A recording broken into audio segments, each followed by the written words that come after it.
conocemos, tenemos que votar por la ausencia de Alejandra y ¿La Carlos. qué? La ausencia, que te hemos visto con Ay, muchos no, amigos, pero no han cariño. venido. Hombre, pobrecito, para 3 días que vienen con tu bebé. Pero que era algo que tú ya sabías, que no te molesta. No, es que es algo que yo le he dicho. Que no, habéis ido a Valladolid, al estreno, que era lo más importante, y no. Pero esa es la noticia.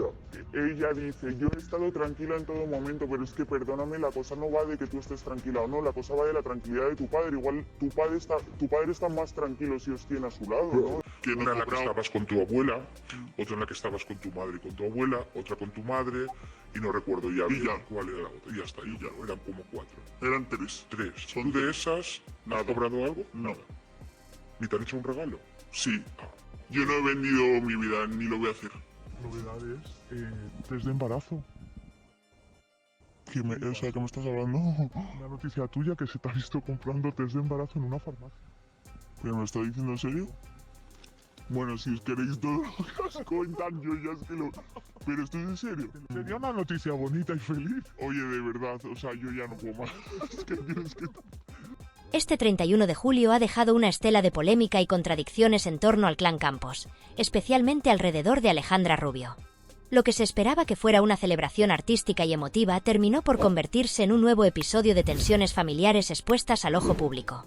Terelu Campos, figura mediática desde hace décadas, estrenó su nueva obra teatral en Málaga, la ciudad que la vio nacer y crecer, un evento simbólicamente cargado y muy especial para ella. No obstante, la ausencia de su hija Alejandra y de Carlo, su pareja y padre de su nieto, fue un detalle que no pasó desapercibido para nadie. Terelu, en un gesto de contención y elegancia, los excusó ante los medios, argumentando que se encontraban cuidando del bebé. Pero esta explicación, aunque comprensible en apariencia, empieza a generar ruido cuando se analiza con algo más de contexto. Tan solo unos días antes del estreno, Alejandra y Carlo paseaban plácidamente por las calles de Málaga, acompañados de su hijo y fotografiados por los reporteros gráficos. Las imágenes captadas no fueron fruto de la casualidad, aparecen perfectamente enmarcados, mostrando una imagen de unidad familiar.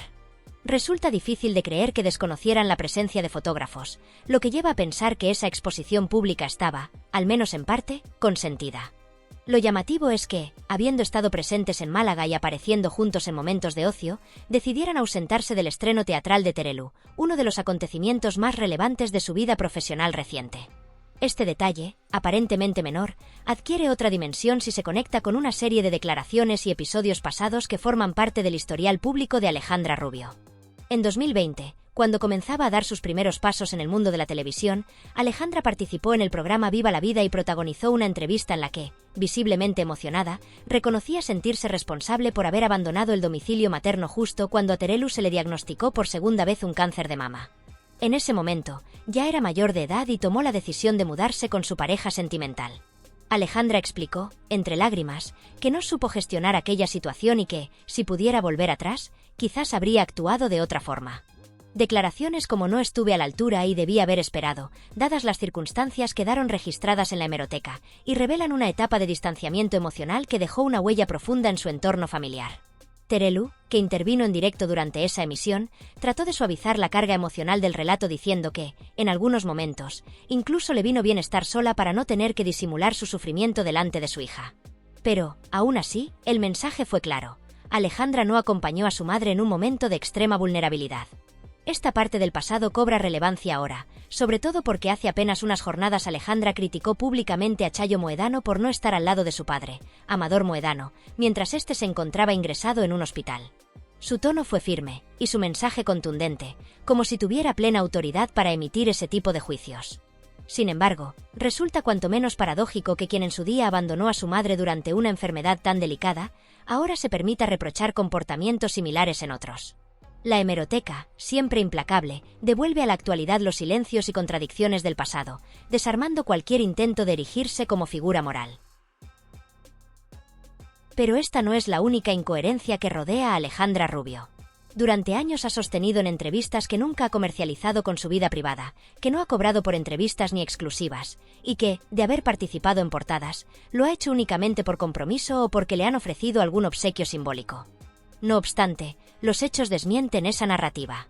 Pilar Vidal, periodista y amiga personal de Alejandra, enumeró en directo las múltiples ocasiones en las que ésta ha protagonizado exclusivas en revistas de alto tirón mediático, como Hola, entre ellas la portada sobre su embarazo. Alejandra negó haber recibido remuneración por ello, y cuando se le preguntó directamente si había cobrado, respondió con evasivas: «No, pero me hicieron un regalo». Una afirmación que, más allá de lo anecdótico, pone en entredicho su credibilidad, porque entre no cobrar y recibir regalos por dejarse fotografiar hay una diferencia semántica, sí, pero no necesariamente ética. Además, hay que recordar que ese embarazo fue negado inicialmente. Se intentó mantener en privado, hasta que fue imposible ocultarlo. Fueron los propios medios quienes filtraron la compra de test de embarazo, y más adelante, dieron a conocer tanto el sexo como el nombre del bebé antes de cualquier confirmación oficial. Todo esto contradice de forma frontal la imagen de reserva e intimidad que Alejandra pretende proyectar. Como dijo una vez Miguel Bosé, existe una diferencia entre vida privada y vida íntima. Él vendía lo privado, pero se reservaba lo íntimo. En el caso de Alejandra, ni siquiera esa línea parece estar clara. Y mientras los profesionales del periodismo trabajan durante el verano para esclarecer verdades, como lo ha hecho Miguel temprano al destapar aspectos poco conocidos del pasado de Terelu, otros aprovechan su notoriedad mediática para capitalizar su apellido, cobrando cifras elevadas por protagonizar portadas o participar en espacios televisivos. Una diferencia notable entre quienes investigan y quienes se benefician del relato. Porque no nos engañemos. Muchos de los que hoy se presentan como víctimas del escrutinio mediático son los mismos que durante años han nutrido ese sistema, aportando titulares, imágenes y declaraciones, siempre a cambio de algo. Lo más doloroso, lo que verdaderamente deja un pozo amargo, no es solo la polémica en sí ni las declaraciones cruzadas, sino la evidencia de que, en esta maquinaria mediática tan voraz y acelerada, existe una peligrosa tendencia a seleccionar la memoria, a recordar solo lo conveniente y a maquillar lo que incomoda. No es que el público olvide por completo, pero sí existe una forma de olvido selectivo, de indulgencia estratégica, que permite que ciertos episodios se difuminen o se narren de manera parcial para beneficiar la imagen del personaje en cuestión. Esa forma de reinterpretar la historia reciente es una herramienta poderosa para quienes viven de la exposición pública, porque les permite moldear su relato cada vez que les conviene. Es un mecanismo sutil, pero implacable, que ha permitido que muchas figuras públicas reescriban sus trayectorias emocionales y personales delante de las cámaras, como si el pasado fuera una anécdota flexible y no un registro inalterable. Y en medio de esa tendencia al borrado selectivo, aparece una escena reciente, simple en apariencia pero devastadora en lo simbólico. Terelu Campos, saliendo sola del teatro en Málaga, su ciudad, su tierra, el lugar donde comenzó su carrera y al que regresa con una obra nueva bajo el brazo. No estamos hablando de una imagen de archivo, de un recuerdo lejano ni de una fotografía descontextualizada de otros tiempos. No. Se trata de una imagen actual, capturada en las últimas 24 horas, una instantánea que no necesita explicaciones porque lo dice todo. En esa fotografía no hay rencor explícito, ni lágrimas ni reproches, pero sí una ausencia que pesa, que grita desde el silencio, la de su hija Alejandra Rubio, que no estuvo allí. Esa falta de presencia, en un momento tan significativo para Terelu, trasciende lo anecdótico y se convierte en símbolo de una distancia emocional mucho más profunda, una que no se soluciona con entrevistas edulcoradas ni con declaraciones de reconciliación hechas desde el sofá de un plató. Porque cuando llega la hora de la verdad, cuando se trata de estar, simplemente de estar, de acompañar, de abrazar en la sombra, algunas personas no están. Y eso es lo que realmente duele. Porque lo emocional no se mide por lo que se dice, sino por lo que se hace. No importa cuántas veces se hable de amor, de unión, de respeto mutuo, sí, a la hora de la verdad, las acciones contradicen por completo esas palabras. Terelu subiendo al escenario, y al terminar, bajando sola por las escaleras del teatro, sin el apoyo visible de su hija, mientras los flashes captaban esa imagen solitaria, dice mucho más que cualquier exclusiva. Es la realidad, sin filtros. Es el momento exacto en el que se evidencia que la grieta no está cerrada, que el vínculo madre-hija sigue resquebrajado, aunque se intente disimular en público. Y eso, más allá de la prensa del corazón, tiene un valor humano innegable. Pero si ya de por sí el vacío emocional resulta impactante, hay otro nivel igual de inquietante que conviene analizar, el económico.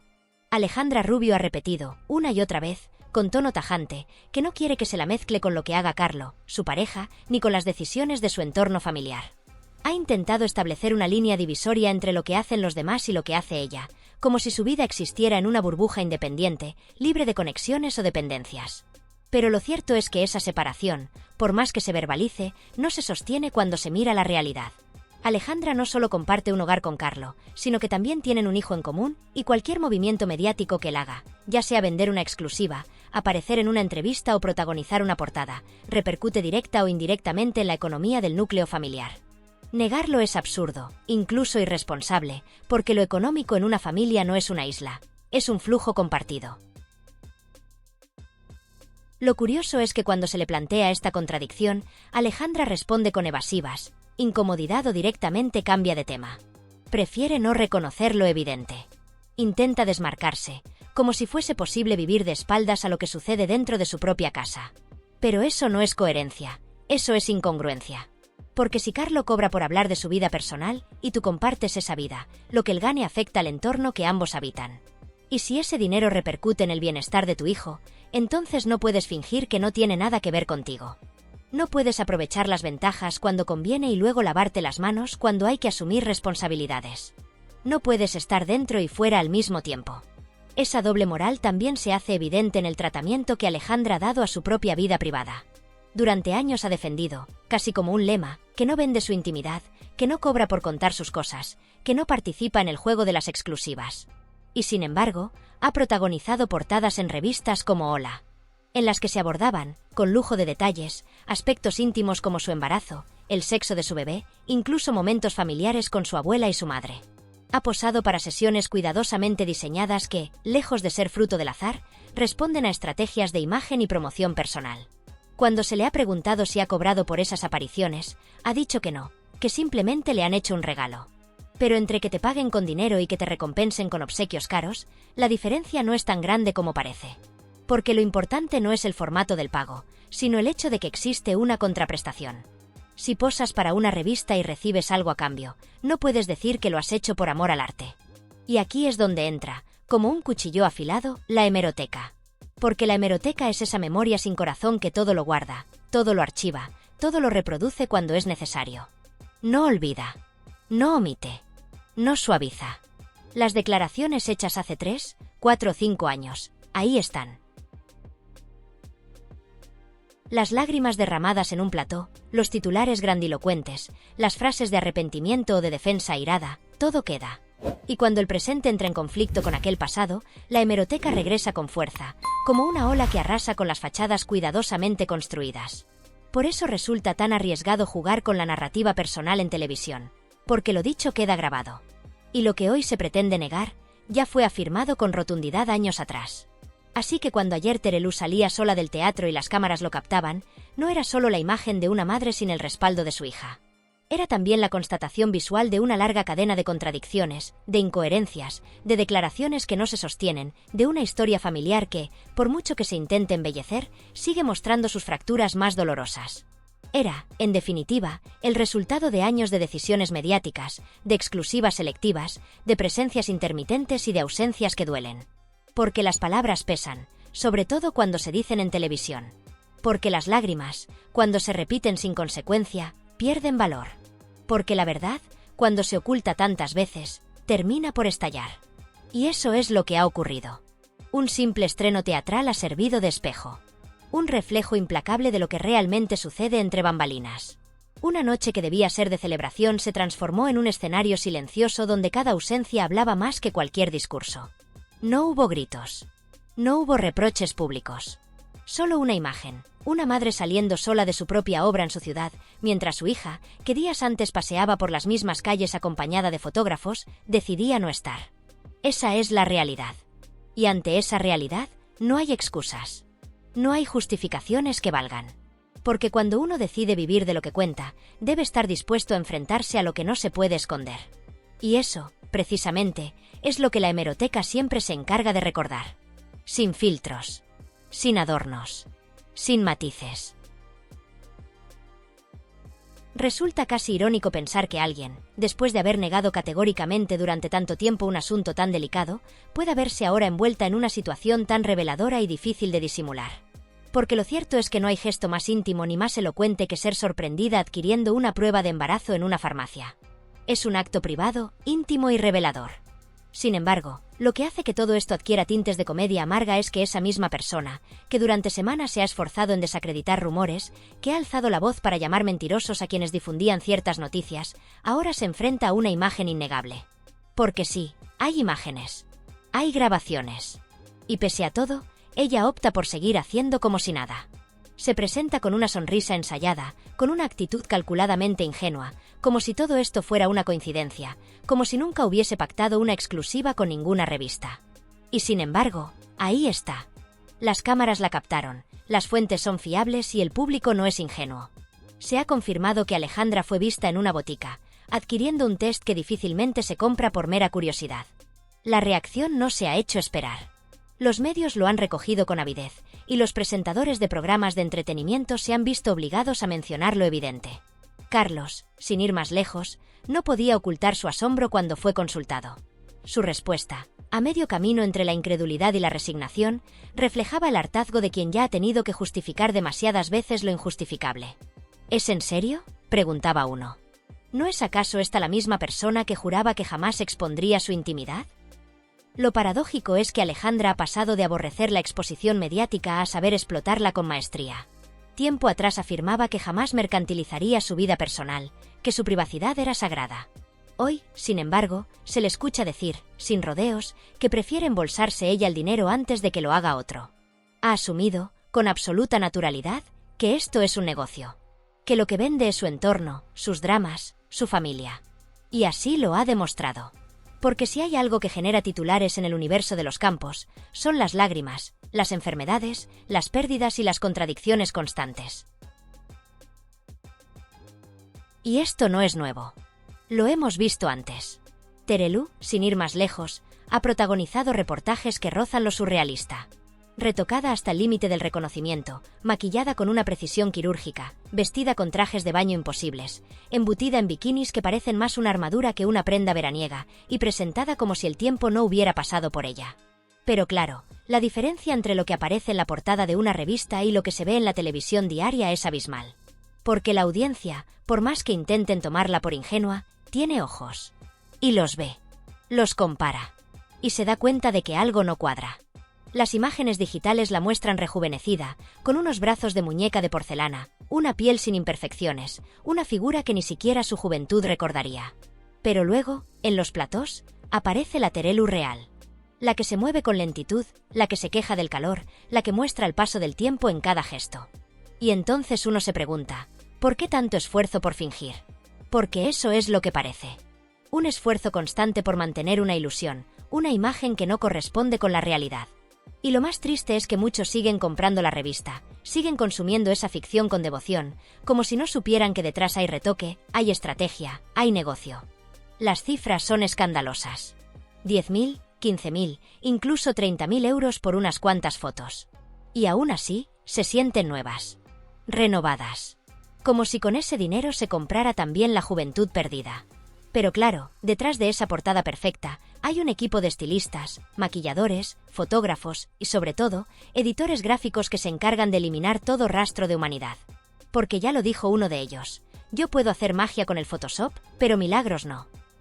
Y mientras tanto, la narrativa de las Campos se repite como un eco eterno. La enfermedad, el cáncer, la muerte de Teresa, la relación de Carmen Borrego con su hija, la tristeza de Alejandra, su juventud atormentada. Todo eso es material de primera para seguir apareciendo en revistas y programas. Y lo saben.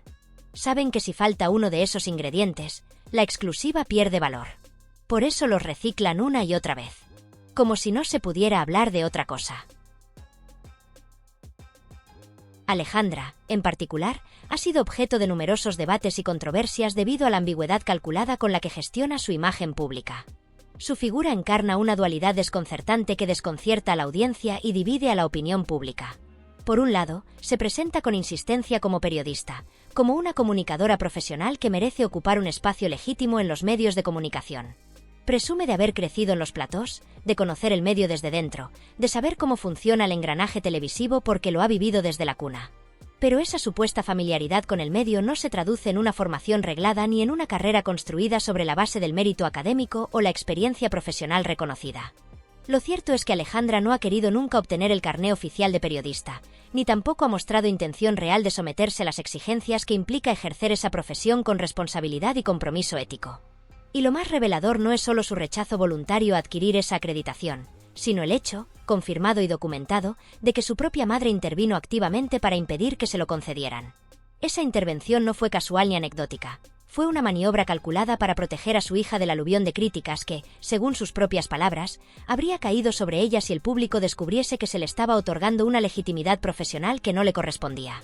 Es decir, su madre, figura mediática de gran influencia, reconoció abiertamente que el entorno, los espectadores, incluso sus propios compañeros de profesión, no aceptarían sin resistencia que Alejandra fuese tratada como una periodista más cuando no había cumplido con los requisitos que se exigen al resto. Esa confesión, que pretendía ser un acto maternal de protección, se convirtió en una admisión incómoda. El reconocimiento público de que Alejandra se movía, y aún se mueve, en una tierra de nadie, en un espacio intermedio donde ni se la puede considerar plenamente una profesional del medio ni tampoco se la puede encuadrar como una mera figura mediática más, como tantas otras que aparecen y desaparecen de los focos con la misma rapidez con la que se encienden los platos. Esta ambigüedad alimenta, inevitablemente, una desconfianza creciente. Porque el juego de las identidades que Alejandra ha querido mantener, ese vaivén entre el personaje televisivo y la periodista autoproclamada, no solo resulta incoherente, sino que bordea peligrosamente el terreno de la impostura. Y lo cierto es que no se puede ocupar simultáneamente ambos espacios sin pagar un precio. No se puede exigir ser tratada con respeto y consideración como comunicadora, apelando a la profesionalidad y al rigor, mientras se negocian exclusivas por decenas de miles de euros para hablar de rupturas sentimentales, desencuentros familiares o crisis personales. No se puede pedir ser escuchada con seriedad cuando se llora delante de una cámara no por convicción periodística, sino porque esa lágrima ha sido vendida con antelación a una revista. No se puede hablar de objetividad, de análisis crítico o de servicio a la verdad cuando lo que se busca es rentabilizar cada emoción, cada conflicto y cada drama personal. Es incompatible. Es insostenible. Y el espectador, aunque durante años ha sido indulgente y generoso, ya no es el mismo. El público ha madurado, ha aprendido a leer entre líneas, a distinguir lo genuino de lo fabricado, lo espontáneo de lo guionizado. Ya no se traga cualquier relato sin cuestionarlo. Hoy compara, investiga, conecta los puntos. Hoy sabe que las lágrimas en televisión no siempre son sinceras, que las reconciliaciones en directo muchas veces son fruto de una negociación comercial y que los silencios estratégicos ocultan pactos económicos. Ya no basta con una cara conocida ni con apelar a la emoción. Y cuando esa contradicción entre lo que se dice y lo que se hace se vuelve evidente, el castillo de naipes se tambalea. Porque lo que de verdad irrita al espectador no es que los personajes vivan de su imagen pública, ni siquiera que rentabilicen sus miserias, algo que, en el fondo, forma parte del espectáculo, sino que pretendan seguir engañando, seguir vendiendo como verdad lo que no es más que una estrategia de marketing emocional. Como si todavía estuviéramos en otra época. Como si el tiempo no hubiera pasado. Como si el espectador siguiera siendo aquel ser pasivo de los 90, que aplaudía todo lo que salía por la tele sin hacerse preguntas incómodas. Pero ese tiempo ya no existe. Y mientras tanto, mientras estas figuras embolsan sumas astronómicas por contar una y otra vez las mismas historias, una infancia difícil, una relación fallida, una reconciliación con lágrimas, el resto del país sigue su curso. La mayoría trabaja en condiciones precarias, lucha por llegar a fin de mes, sufre los estragos de un verano asfixiante y se enfrenta a una realidad sin filtros ni retoques. Ese contraste es tan brutal como obsceno.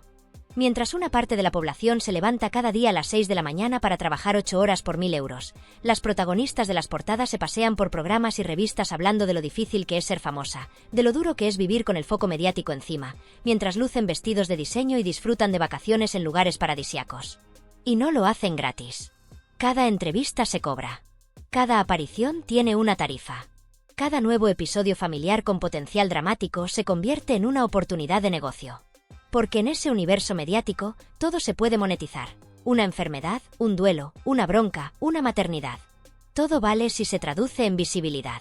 Y toda visibilidad se convierte en dinero.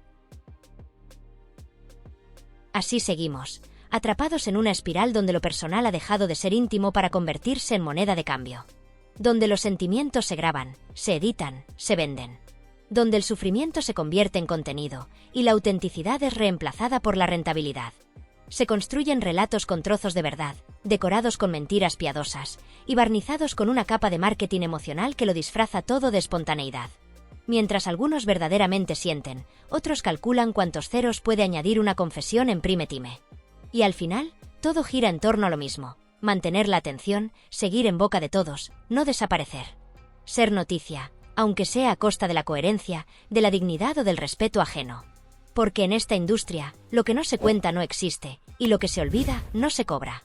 Así que se recicla todo: los romances, las peleas, los dramas, los silencios. Y quien se atreva a pedir un poco de autenticidad, de honestidad o de respeto por el espectador, será tachado de envidioso, de aguafiestas, de enemigo del espectáculo. Pero en el fondo, lo que muchos piden no es más que un poco de verdad. Solo eso. Un poco de coherencia entre lo que se dice y lo que se hace. Aunque en el mundo de las celebridades televisivas, incluso eso parece ya demasiado pedir.